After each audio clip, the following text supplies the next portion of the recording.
Yes, mystery Steam reviews.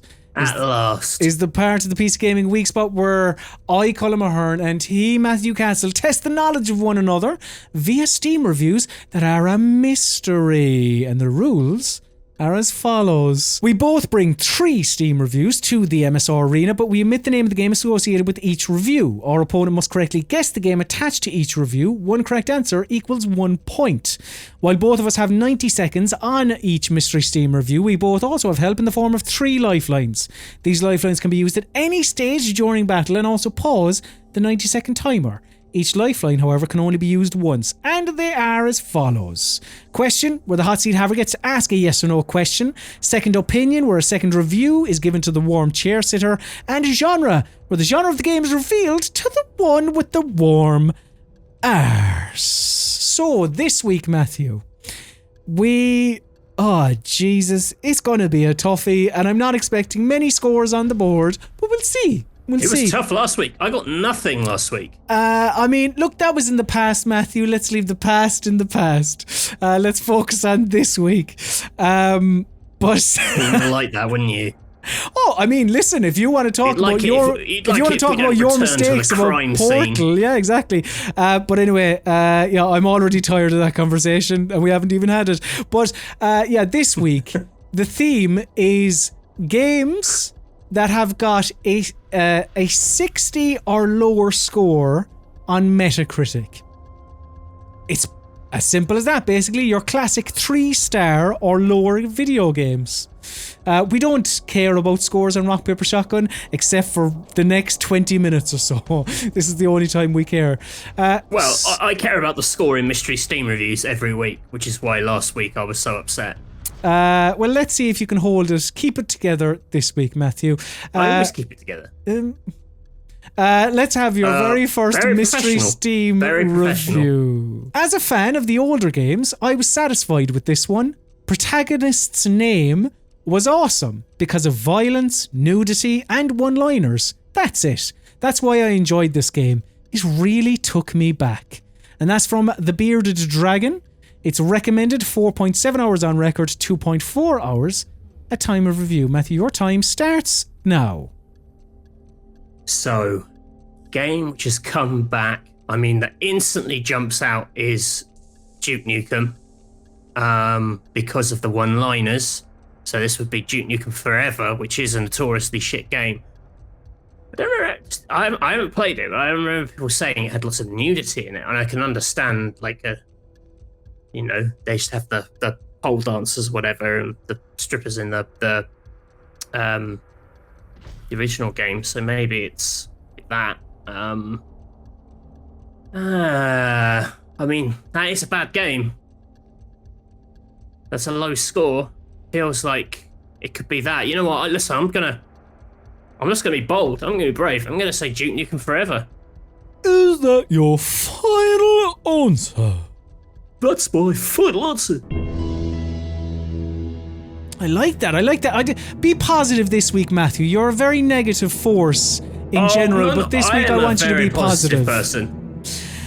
So, very early on, recognize the one-liners, the nudity, all that. You said this is my favorite video game character of all time, Duke Nukem. I didn't say that. I didn't say it's my favorite character. And you've ended up on Duke Nukem Forever. It's not my favorite game character. Which, to be fair, was fairly maligned at the time. And was a sequel to, all those Duke Nukem 3D, Land of the Babes was another one. Loads of Duke Nukems. But is Duke Nukem Forever the correct answer? Matthew Castle, the correct answer is Duke Nukem Forever. Back in it, baby. Start you off easy. I said I'd ease you into it. Get you back on the board with a nice little mystery Steam review there. The condescending route. Matthew Castle, could I have my first mystery Steam review, please? Terrible graphics, terrible port, terrible script, terrible voice acting, terrible gameplay. One of the best video games ever made, says Echinoderm. Recommends it with 29.3 hours on record. But what is it? Time starts now. Bad review, terrible graphics. So everything is bad, but it's one of the best video games ever made. I mean, that's a bad review. One of the best. So it's all terrible, but it's one of the best video games ever made. It's not a bad review. I'd be interested to hear what this is because, do you know what? 54 seconds, pausing it. Matthew, could I have my second opinion, please? Because there's no way I could get it from just that review. Bullshit, absolute bullshit. Unlike, you know what? It was so funny. After last week's episode, I was in quite a bad mood, so I went into town, and I went into my favourite shop. It's that shop which is just like Portal. Do you remember that shop? What's the shop on the high street that's just like Portal? Oh, the Apple Store, yeah. Oh, yeah, that's right. Yeah, the Apple Store. Yeah, I went into the Apple Store. Just like Portal, I thought. Here's your clue. Drive around learning 80s movie trivia. 10 out of 10. Restarting the timer now. Drive around learning 80s movie trivia.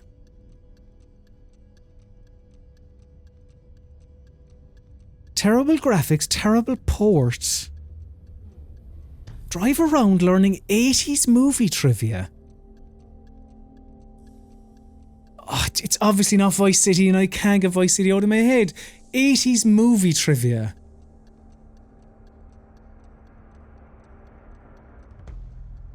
Or, do you know what? There was that thing. What was the name of it?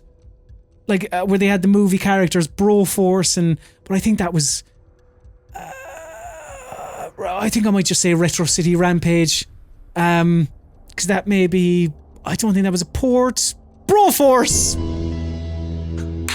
Is that your final answer? Oh, I don't. I think that was actually scored more highly, but it has to be, Chris. So, you're looking for a game with terrible graphics, it's a terrible port, it's got a terrible script, terrible voice acting, and terrible gameplay, but it's absolutely amazing. Broforce doesn't have voice acting either. It's going to be sounds like a real cult hit. Maybe one that critics underestimated, but has got a big following, in which you drive around learning 80s movie trivia. It is, of course, Deadly Premonition. Deadly Premonition! I think that's an okay review. Okay. Matthew, would you like your second Mystery Steam review? Fucker. It captures the energy around that game, which is like, it's totally shit, but, you know, people absolutely love it. I was thinking, if you thought, like, what's a shit game that people love, you'd probably come up with it. Like, you got Deadly Premonition when I was saying it. Well, when you added more context about the critics. But Matthew, I genuinely don't have a problem. Life is too short. I don't have a problem with it. Matthew, why are you shaking your head? I'm saying I don't have a problem. Because I want to enjoy this moment, but I can't because you're like. I'm not like anything. Congratulations. I hope you go on to win this episode of Mystery Steam Reviews. Matthew, here is your second Mystery Steam review. If people in the comments say I'm salty, I'm not salty. You are the salty one. I'm just saying you're the salty one. I'm completely fine. I'm trying to move on with the show. Matthew, here's your second Mystery Steam review. Did you know you can pour alcohol on a gun to make it shoot fire bullets? I didn't know that until I played this game. It's recommended 13 hours on record from Beast Mode. Your time, Matthew, starts now. Oh my god. It sounds like it's got a terrible crafting system. First person shooter. Some kind of shooter. Can I get the second opinion? You can pause the timer at 1:16. As Matthew uses his second opinion. So the second opinion of this video game is... Right. To soak all this in, because there's a couple of points, right? Okay. This game was ambitious, trying to be the best game in every aspect, but ended up B-class survival horror. First-person camera works okay, sound, world, and music is good, graphics are okay, And then they have negatives. Controls are horrible and inventory is annoying to use. Horrible third-person camera movement. Combat is janky. And then last point from this person, this game feels like Alan Wake vibe mixed with Resident Evil 6 plus Evil Within. And your timer restarts now. I think I know what this is. This is the Alone in the Dark reboot. Because it had an inventory system where you had to open your coat and you had to look down in all your pockets. It was a real night. Like on paper, you're like, oh, that's cool. It's really organic, but actually, it means you spend a lot of the game looking at the inside of your coat, which is a terrible sales pitch. And you could combine things. You could like make Molotov cocktails.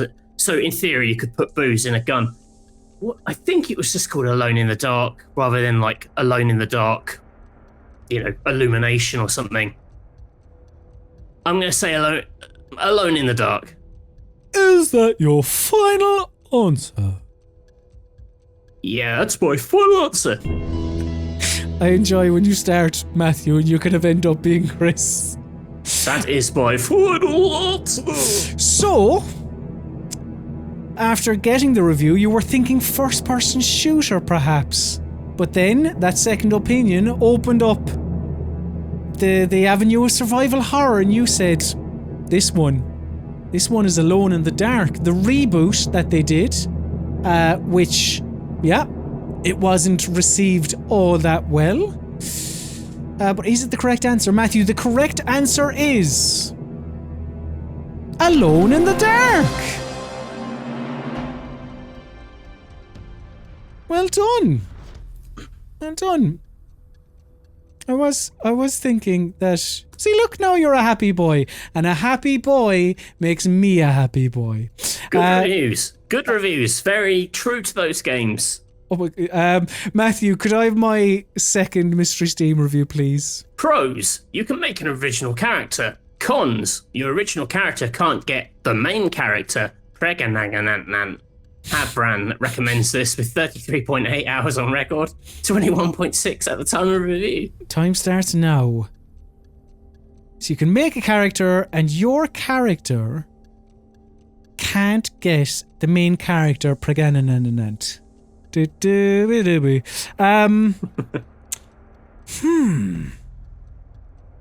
you make a character, but the character isn't the protagonist. Or it says like the main protagonist. You can't get the main protagonist pregnant. Character whose name is on this game. Okay.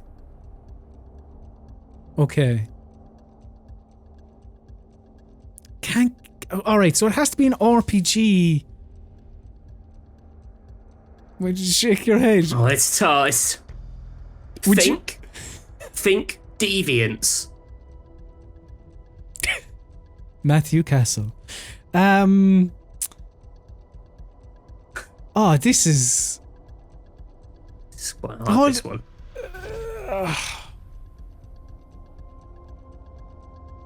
It would be an RPG with romance options. I kind of feel bad about this one. The second I reread it, I was like, I genuinely... Pause the clock. Listen. Hold on. This is unprecedented. We're pausing the clock at 3 seconds. I feel bad about this. I feel a little bit bad about this one, because when I read it, I was like, ha ha ha. But then, now you've said it, it sounds a bit obscure. I'm going to give you a second opinion. Free of charge? Okay. Yeah, I'm going to give you free of charge, because I do feel bad about this one.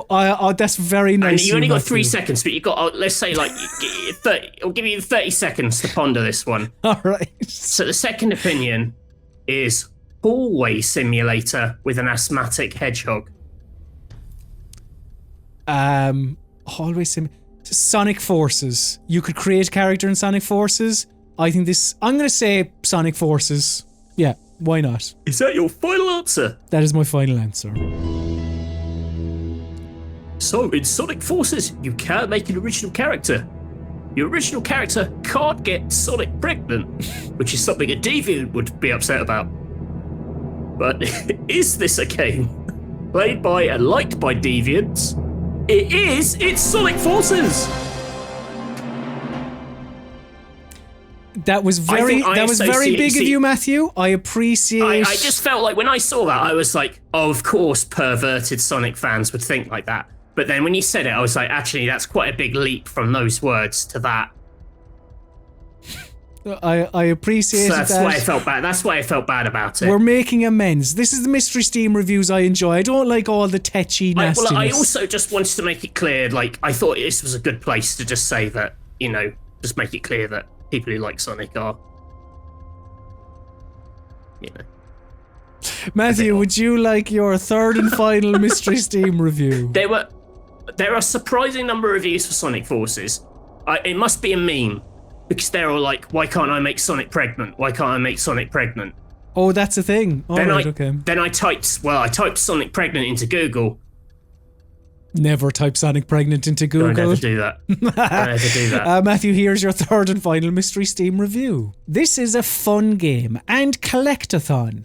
Great platforming, but mediocre combat that is saved by your adorable robot friends. The story is laughable, and I think they were setting this up for a sequel. I had no interest in doing most of the optional dungeons because at 14 hours, the game felt like a good length. And that's from Master Box and Bilko. It is recommended 14.6 hours on record. Matthew, your time starts now. Jesus Christ. Platforming, but terrible combat, and you've got robot friends. So it's going to be a bad 3D character. Can I get the genre? Oh, you can do. Going to pause the timer at 118.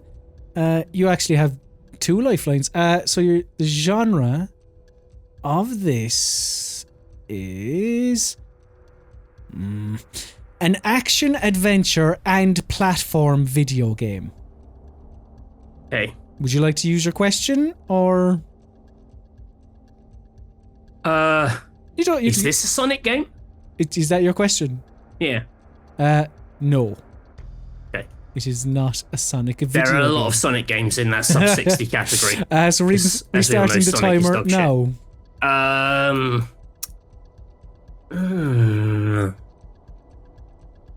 So, platforming.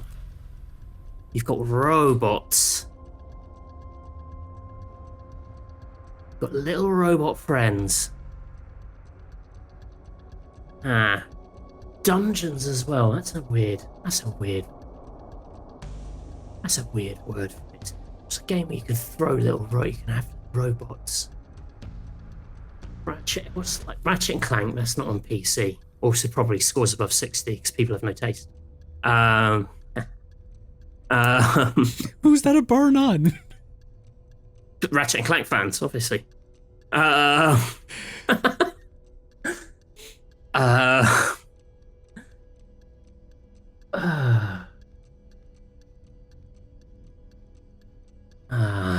keep thinking things like lemmings and things like that, but it's not that. But you've got like little robot friend. You got like people who do stuff for you. It's a collectathon. Ukulele, that didn't score that low though. Might have, did it? I don't know. I thought that was more in the 70s. It's not this, but ukulele. I don't know. Okay. I don't think you've got robot friends in that game, and it hasn't got optional dungeons. That's a terrible guess. You asked if this was a Sonic game. No, the genre sadly didn't add much to the original review. But you know, kind of really tried to zone in on that robot friends, which was obviously the killer kind of part of that review. And you've ended up on ukulele, recognizing or asking the question at least, do you have robot friends in ukulele? Don't, you're a chameleon and a bat. You do befriend a snake. And Buzzo the robot. Matthew, the correct answer is Record.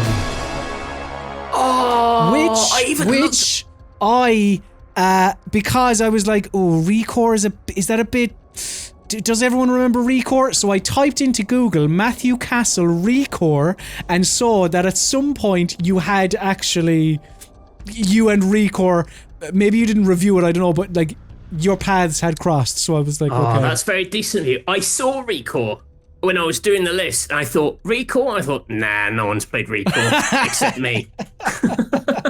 Of course, you've got Robot Mates and Dungeons. Yeah, you're right.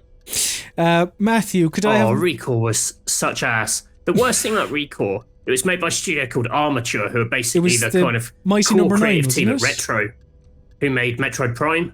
Oh, sorry. Yeah. So it should have been amazing, because it had like Metroid Prime talent on it, but...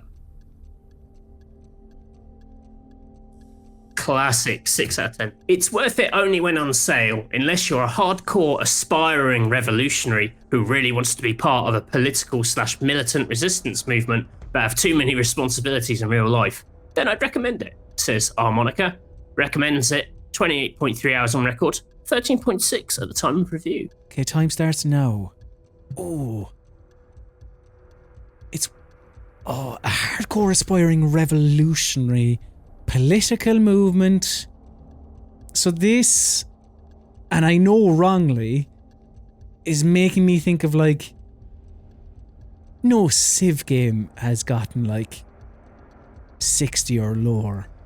Oh man. Do you know what, actually? I'm going to pause the timer at 102 and I'm going to use a genre to see if this sheds any light on it. And kind of puts me down the right path. Because I'm not sure. Or The Division 2? The Division maybe? This is described as a first-person shooter video game. Okay, gonna restart the timer now because I don't really have a question. A first-person shooter video game. I'd recommend this if it's on sale, unless you're political. Wolfenstein would be higher. I'm just trying to think of like political Call of Duty? One of the CODs? Like a Ghosts? Right.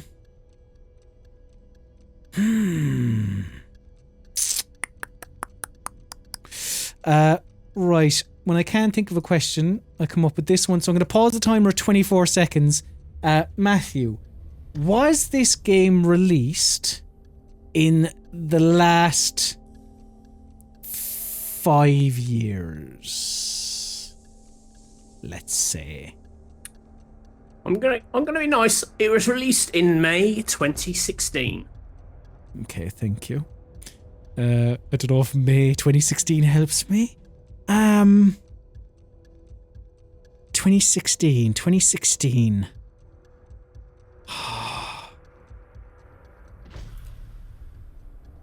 Oh, I'm just trying to think. Wolfenstein, Far Cry, Call of Duty, Battlefield, political. Call of Duty Ghosts, Call of Duty Ghosts. Call of Duty Ghosts. Just because Is it's... that your... That is my final answer, Chris, yeah. And it's like... Is that your final answer? Yes. Because it is one of the... Sure, May. Call of Duty comes out in November. Fuck it. Put a bullet in me, Chris. Call of Duty Ghosts got a Metacritic score of 73%. Oh, did it? That seems wrong. The game that appeals to a hardcore, inspiring revolutionary is... Homefront: The Revolution.